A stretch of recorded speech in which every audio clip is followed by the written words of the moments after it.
નમસ્કાર ગુજરાત. આજના મુખ્ય સમાચાર પર નજર કરીએ તો અંબાલાલ પટેલની ઘાતક આગાહી, તો ખેડૂતો માટે આવ્યા સારા સમાચાર, તો શિક્ષકો અને કર્મચારીઓને મળશે ભેટ, તો આવતા મહિનાથી લાગુ થઈ જશે 10 મોટા નિયમો અને ફેરફાર, જેમાં પીએમ આવાસ યોજના, ગેસ સિલિન્ડરના ભાવમાં વધઘટ, બેંક ખાતા ધારકો માટે કામના સમાચાર અને મિત્રો જાણીશું આજના દેશ દુનિયા સહિત રાજ્યના 15 મોટા અને મહત્વના સમાચાર.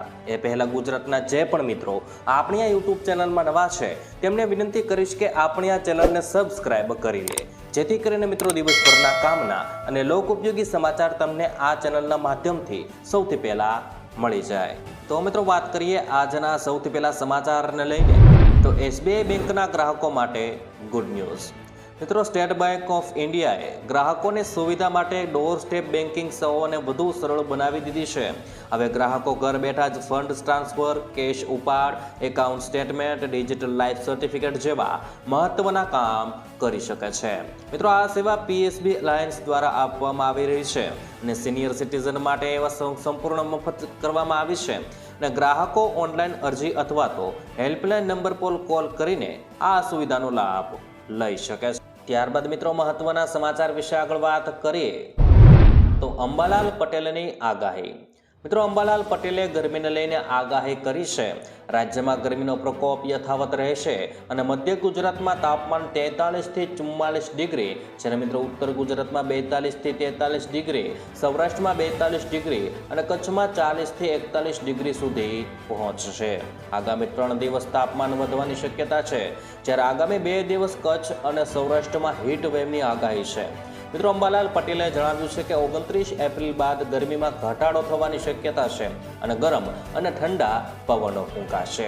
ત્યાર પછી મિત્રો મહત્વના સમાચાર વિશે આગળ વાત કરીએ તો શિક્ષકો માટે સારા સમાચાર.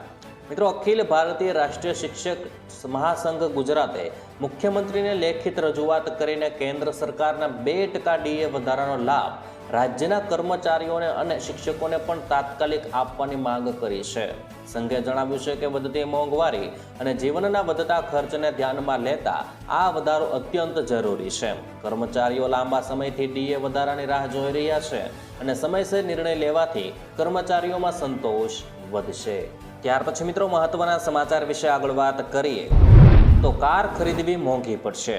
મિત્રો, આગામી મહિનાથી કાર ખરીદવી મોંઘી પડી શકે છે. વાસ્તવમાં માર્ચ 2026થી સ્ટીલ, મેટલ અને પ્લાસ્ટિક જેવી જરૂરી કાચા માલની કિંમતોમાં વધારો થયો છે અને સોસાયટી ઓફ ઇન્ડિયન ઓટોમોબાઈલ મેન્યુફેક્ચરના આંકડાઓથી સ્પષ્ટ થયું છે કે ઇન્ડસ્ટ્રી પર દબાવ વધી રહ્યો છે. જો આ સ્થિતિ બની રહેશે તો કંપનીઓ તેમના નુકસાનને ઓછું કરવા માટે ગાડીઓના ભાવ વધારી શકે છે. ત્યારબાદ મિત્રો મહત્વના સમાચાર વિશે આગળ વાત કરીએ તો આવતા મહિનાથી બદલાશે નિયમો.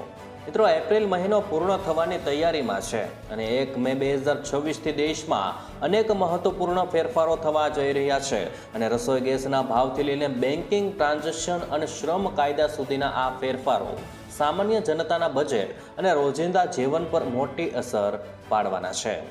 જેમાં મિત્રો વાત કરીએ તો એલપીજી સિલિન્ડરના ભાવમાં ફેરફાર. મિત્રો, દર મહિનાની 1લી તારીખે ઓઇલ માર્કેટિંગ કંપનીઓ રસોઈ ગેસના ભાવની સમીક્ષા કરે છે. મધ્ય પૂર્વમાં ચાલી રહેલા તણાવ અને કાચા તેલની કિંમતોને ધ્યાનમાં રાખીને 1 મેના રોજ ઘરેલું અને વ્યાપારી એટલે કે કોમર્શિયલ એલપીજી સિલિન્ડરના ભાવમાં નવા ફેરફાર થઈ શકે છે, જેને મિત્રો 1 તારીખે ખબર પડી જશે. ત્યાર પછી મિત્રો ગેસ બુકિંગ માટેના નિયમો કડક. મિત્રો, શહેરી વિસ્તારોમાં રહેતા ગ્રાહકો માટે હવે ગેસ બુકિંગના નિયમો વધુ કડક બનવાના છે.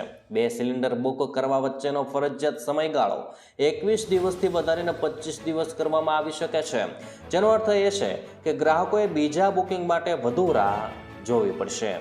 ત્યાર પછી મિત્રો આગળ વાત કરીએ તો યુપીઆઈ પેમેન્ટ માટે 2 ફેક્ટર ઓથેન્ટિકેશન.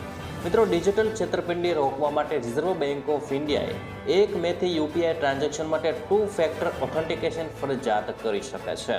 મિત્રો, માત્ર પીન પૂરતો નહીં હોય, પરંતુ સુરક્ષા માટે બાયોમેટ્રિક અથવા તો હાર્ડવેર ટોકન જેવા વધારાના સુરક્ષા સ્તરની જરૂર પડી શકે છે.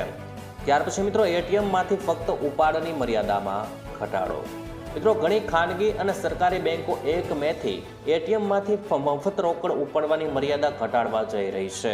નિર્ધારિત સમય મર્યાદા કરતાં વધુ ટ્રાન્ઝેક્શન કરવા પર ગ્રાહકોએ વધુ ચાર્જ ચૂકવવો પડી શકે છે.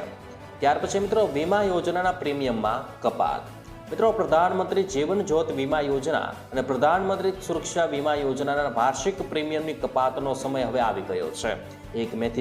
1 મે પછી ગ્રાહકોના બેંક ખાતામાંથી અનુક્રમે ₹436 અને ₹20 ઓટો ડેબિટ કરવામાં આવવાના છે. ત્યાર પછી મિત્રો કેવાયસી અપડેટ કરવાની છેલ્લી તારીખ. મિત્રો બેંકોએ ગ્રાહકોને 1 મે સુધીમાં તેમના કેવાયસી વિગતો અપડેટ કરવા માટે અલ્ટિમેટ આપ્યું છે. જો આ પ્રક્રિયા પૂર્ણ નહીં કરવામાં આવે તો બેંક ખાતા ફ્રીઝ થઈ શકે છે અને તમામ ટ્રાન્ઝેક્શન અટકી શકે છે. એટલે કે મિત્રો આ તમારે ધ્યાનમાં રાખવા જેવી બાબત છે. મિત્રો પીએમ આવાસ યોજનામાં 5 વર્ષનું નિવાસ ફરજિયાત. મિત્રો પ્રધાનમંત્રી આવાસ યોજના હેઠળ ઘર મેળવનારાઓ માટે હવે નવો નિયમ લાગુ થશે. લાભાર્થીઓ ફાળવવામાં આવેલા ઘરમાં ઓછામાં ઓછા 5 વર્ષ સુધી રહેવું ફરજિયાત છે. જો ઘર ખાલી રાખવામાં આવશે અથવા તો ભાડે આપવામાં આવશે તો ફાળવણી રદ કરી દેવામાં આવી શકે છે. ત્યાર પછી મિત્રો ક્રેડિટ અને ડેબિટ કાર્ડ રિવોર્ડ પોઈન્ટ્સ. મિત્રો સ્ટેટ બેંક ઓફ ઇન્ડિયા અને ICICI જેવી મોટી બેંકો તેમની ક્રેડિટ કાર્ડ રિવોર્ડ પોઈન્ટ પોલિસીમાં ફેરફાર કરી રહી છે. યુટિલિટી બિલના પેમેન્ટ પર મળતા રિવોર્ડ પોઈન્ટમાં ઘટાડો કરવામાં આવશે અને ભાડાની ચૂકવણી પરના ચાર્જમાં પણ ફેરફાર થઈ શકે છે.